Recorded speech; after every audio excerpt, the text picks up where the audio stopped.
O presidente Jair Bolsonaro disse que se submeteu a um novo exame para a detecção do coronavírus. Ô Vini, qual que foi o resultado, hein?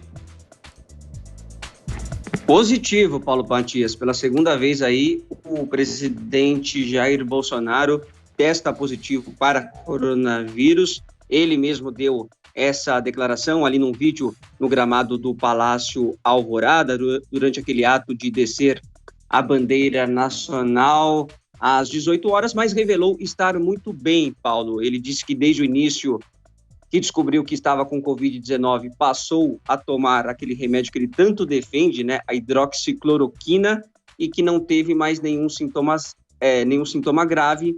Inclusive, ele revelou que apenas teve aquela febre um pouco alta, de 38 graus na segunda-feira retrasada, um certo cansaço, uma dor muscular, mas depois não teve mais nenhum sintoma grave. E aí, Paulo, o próprio presidente Jair Bolsonaro agora admite que a cloroquina realmente não tem nenhuma comprovação científica, assim como nenhum outro medicamento, mas que para ele deu certo e que para outras pessoas também está dando certo, que alguns médicos recomendam sim a hidroxicloroquina e que ele não está fazendo campanha, até porque o custo é barato, mas muitas pessoas acabam sendo contra devido a isso e também por um uso ideológico aí dessa questão. Vamos ver um pouquinho aí do vídeo, então, do presidente Jair Bolsonaro, onde ele confirma que fez o teste ontem, deu positivo novamente e agora não recomenda a cloroquina, apenas que as pessoas vão até os seus médicos e aí tomem aquilo que for recomendado. Vamos ver. Fiz exame ontem à noite, ou melhor, ontem de manhã fiz o exame, à noite deu o resultado que ainda estou positivo para o coronavírus. Então espero que nos próximos dias faça um novo exame e, se Deus quiser, dê tudo certo para a gente voltar logo à atividade, né? O futuro vai dizer se esse remédio é eficaz ou não. Para mim foi, acredito a ele, tá? E se foi, muita gente encaminhou o contrário, gente com responsabilidade. Então, a história vai dizer quem estava certo no futuro e a quem cabe qualquer responsabilidade sobre parte das mortes, né? Porque ninguém nunca disse que não haveriam mortes, haveriam. Sabíamos da potencialidade do vírus, mas apareceu a hidroxicloroquina, a ivermectina, bem como a Anitta também. Mas não estou aqui para orientar ninguém a tomar esse ou aquele medicamento. Procure seu médico desde o início dos sintomas. Tá aí, presidente Jair Bolsonaro, então, mudando um pouquinho do seu discurso ali, né? Pedindo para que as pessoas procurem os seus médicos, para que as pessoas sejam orientadas pelos seus médicos, mas dizendo que para ele a cloroquina acabou funcionando e que o futuro vai dizer quem esteve certo aí sobre a cloroquina. Mais tarde, Paulo, ele também fez um post elogiando a atuação do atual ministro da Saúde, o general Pazuello. Ele apresentou ali as credenciais do Pazuello, dizendo que ele possui mais de 40 anos de experiência em logística e administração, que atuou na segurança dos Jogos Olímpicos do Rio de 2016, ficou à frente da Operação Acolhida em Roraima, que intermediou ali a situação dos refugiados da Venezuela. E aí o presidente Jair Bolsonaro diz o seguinte, que o destino quis que o general Pazuello assumisse a interinidade da saúde e que ele levou apenas 15 militares para uma pasta com 5.500 servidores. Bolsonaro conclui afirmando que Pazuello é um predestinado, que nos momentos difíceis sempre está no lugar certo para melhor servir a pátria e que o Exército se orgulha deste nobre soldado. Foram as palavras aí do presidente Jair Bolsonaro, que à noite também postou uma foto lá com a camisa do Flamengo, assistindo a final do Campeonato Carioca, ou seja, está super bem de saúde aí o presidente. Paulo. Muito bem, Vini. Vamos então debater, gente, mas antes eu queria inserir aqui, no momento, do ponto de vista político, se a gente for analisar, o mais efervescente capítulo dessa história sobre o combate ao coronavírus aqui no Brasil envolve diretamente o ministro Gilmar Mendes, né? Que deu aquela declaração de que o Exército está se associando a um genocídio. Como a gente mostrou ontem, militares reagiram a essa fala. No meio disso tudo, circulou a informação de que o presidente Bolsonaro teria sido alertado de que pode ser acionado pelo Tribunal Penal Internacional por causa da sua conduta diante da pandemia. Ô Joel, há risco dessa gestão parar em cortes internacionais? Eu vejo isso muito mais como uma jogada política interna mesmo, Paulo. O que uma corte internacional vai fazer? Você acha que eles vão se meter à besta de tentar condenar um presidente de uma nação democrática, assim como o Brasil, uma nação grande? Eu acho que isso está bastante fora de cogitação. Mas mesmo assim, é mais uma tentativa de, sei lá, talvez pelo constrangimento que o Bolsonaro passa com essas histórias, leve ele a adotar uma postura um pouquinho mais responsável no combate à pandemia, mas ver Bolsonaro condenado em tribunais internacionais e com isso sofrendo algum tipo de sanção, eu realmente acredito que não. Muito bem, Adriles, deixa eu te fazer uma pergunta. Vamos imaginar aqui uma imagem, Bolsonaro indo dormir, tá? Imagina ele lá de pijamão, tal, tá indo que dormir. Maravilha! Imagina essa imagem, tá? Certo. Aí o Bolsonaro vai lá e coloca a cabeça do travesseiro, certo? Pra dar aquela descansada, né? Afinal de contas, amanhã é outro dia. A minha pergunta pra você é o seguinte: ele merece ter o sono dos justos? Bom, ter o sono dos justos não quer dizer ser um bom governante ou ser um exímio estrategista no combate à pandemia. Eu tenho certeza que ele não só se acha uma pessoa justa, que dorme o sono dos justos, como se acha extremamente injustiçado. Em alguma medida, eu posso até crer nele. Primeiro, falando das coisas negativas, né? Ele foi realmente irresponsável, não a ponto de ser um genocida, um assassino, ou ser condenado pelo Tribunal de Haia. Isso é patético. Mas assim, tirar a meleca do nariz, passar a mão na mão de outras senhoras, abraçar a criança, entrar em padaria, provocar aglomeração, não é a atitude mais responsável no combate à pandemia que a gente teria que ter adotado desde o início o distanciamento social, né? Mas ele foi bastante responsável no seguinte sentido, de alertar para as pessoas, e ele tem uma mensagem muito direta à população, de que a economia salva vidas. E a falta da máquina da economia girando ceifa vidas. Ceifa a riqueza das pessoas, o sustento das pessoas, o trabalho das pessoas, como a gente está indo. Se tivesse alguém que devesse ir para o Tribunal de Haia, eu colocaria três acusados, né? A ditadura chinesa, que produziu e disseminou esse vídeo através da sua responsabilidade por insegurança alimentar ou pela tentativa frustrada de criar em laboratório um vírus. Ainda essa questão é muito turva. E, sobretudo, por adiar o anúncio... Por adiar o anúncio da pandemia em conluio com a OMS.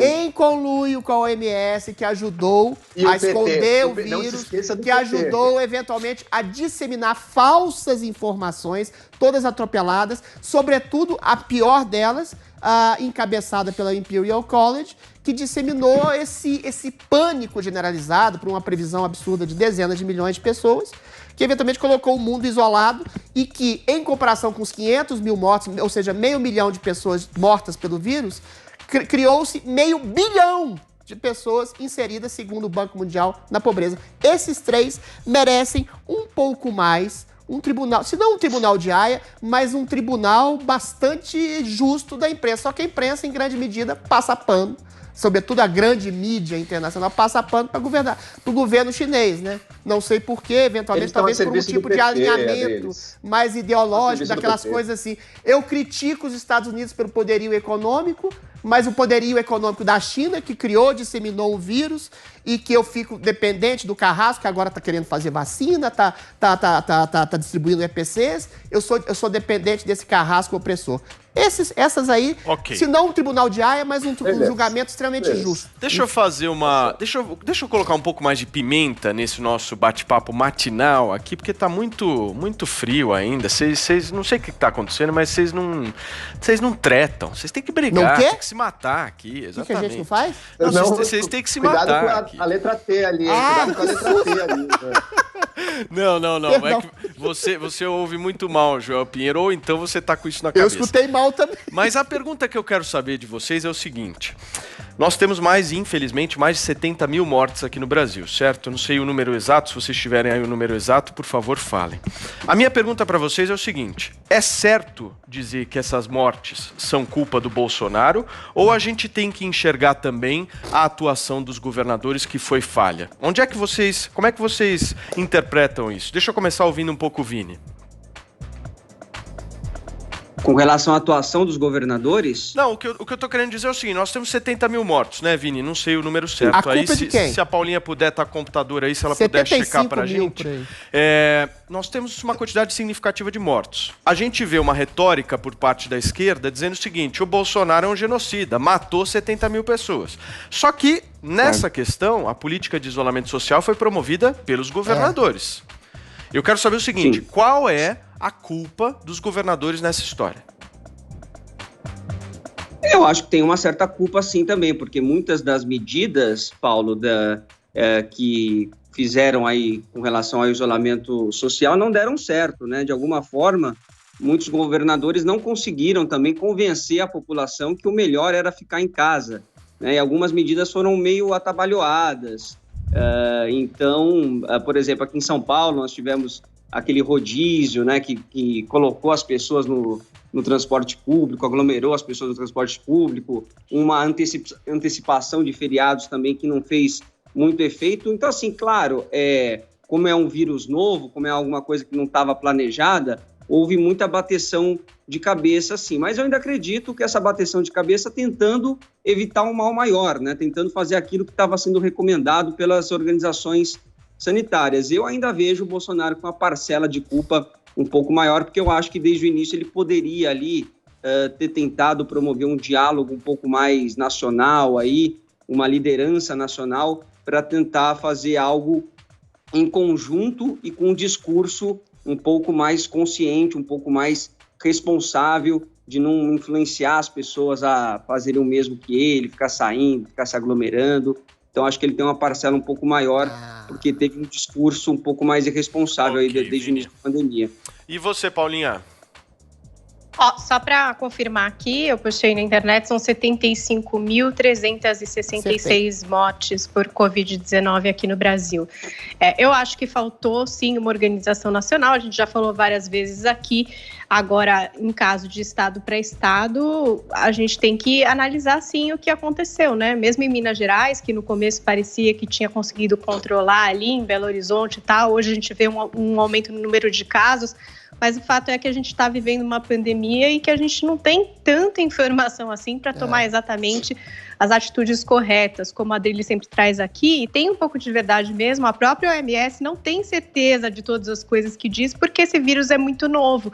Então, cada vez a gente trabalha com uma hipótese para tentar inibir, né, que ele se espalhe, enfim, que sobrecarregue o sistema de saúde. E uma coisa que eu fico pensando é que, claro, a economia é importante, mas será que existia uma forma de poupar a economia no meio de uma pandemia mundial como essa? Será que dava para poupar a economia? Eu não sei, a gente não observa isso em nenhum país, né? Ninguém conseguiu manter a economia super bem frente a essa pandemia mundial. Perfeito. Adrilles, depois Joel. Bem curto, não conseguiu manter a economia porque todo mundo se isolou.